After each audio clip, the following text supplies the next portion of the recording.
नमस्कार, मैं रूपा रजक सदीनामा की ओर से आ गई हूँ लेकर दिनांक 26 अप्रैल 2024 का संपादकीय लेकर, जिसका शीर्षक है केरल की बदलती राजनीतिक परंपरा, जिसे लिखा है हमारे सह संपादक राकेश अचल जी ने।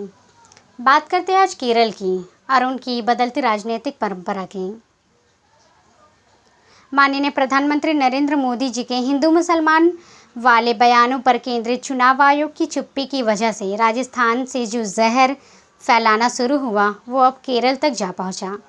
आज का विषय हमारा इसी संबंध में है और जानते हैं इस संबंध में आगे क्या कहते हैं हमारे संपादक महोदय। केरल के एक निर्दलीय वामपंथी समर्थक विधायक ने कांग्रेस के नेता राहुल गांधी को लेकर एक अत्यंत अमर्यादित टिप्पणी की है। इस टिप्पणी से राहुल गांधी पर तो कोई असर नहीं होगा, लेकिन केरल की प्रतिष्ठा को धक्का अवश्य लग रहा है। माननीय प्रधानमंत्री नरेंद्र मोदी जी के हिंदू मुसलमान वाले बयानों पर केंद्रीय चुनाव आयोग की चुप्पी की वजह से राजस्थान से जो जहर फैलाना शुरू हुआ वो अब केरल तक जा पहुंचा। केरल के वामपंथी समर्थक नेता ने राहुल गांधी के डीएनए को लेकर अमर्यादित टिप्पणी की है। उन्हें राहुल गांधी के होने पर शक है। अनवर ने कहा है कि वे बहुत नीचे गिर गए। मुझे शक है कि राहुल गांधी का जन्म नेहरू परिवार में हुआ था। मेरे ख्याल से उन्हें अपने सरनेम में गांधी का भी इस्तेमाल नहीं करना चाहिए।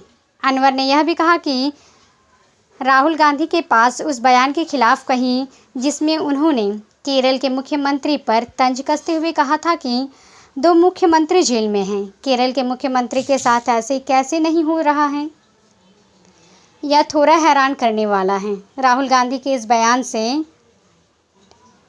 INDI ब्लॉक गठबंधन नेताओं कांग्रेस के और माकपा के बीच चल रहा मतभेद और बढ़ गया।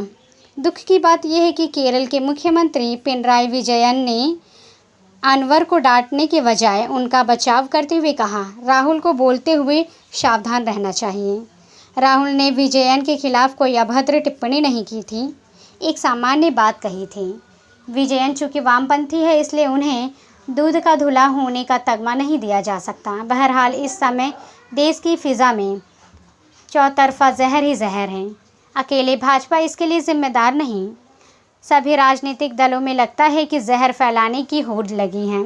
18वीं लोकसभा के लिए चुनाव जिस माहौल से हो रहा है उसे देखकर लगता है कि नई लोकसभा भी जहरीली सियासत की तरह जहर बुझी नहीं होगी।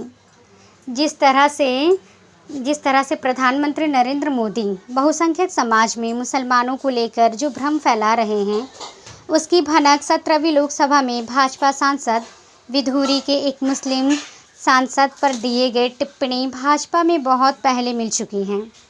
मुस्लिम सांसद भले ही भाजपा के थे, लेकिन थे तो हिंदुस्तान के सभी विपक्षी दल सांप्रदायिकता का जहर फैलाने वालों में से मुझ में नहीं आपस में उलझे हैं।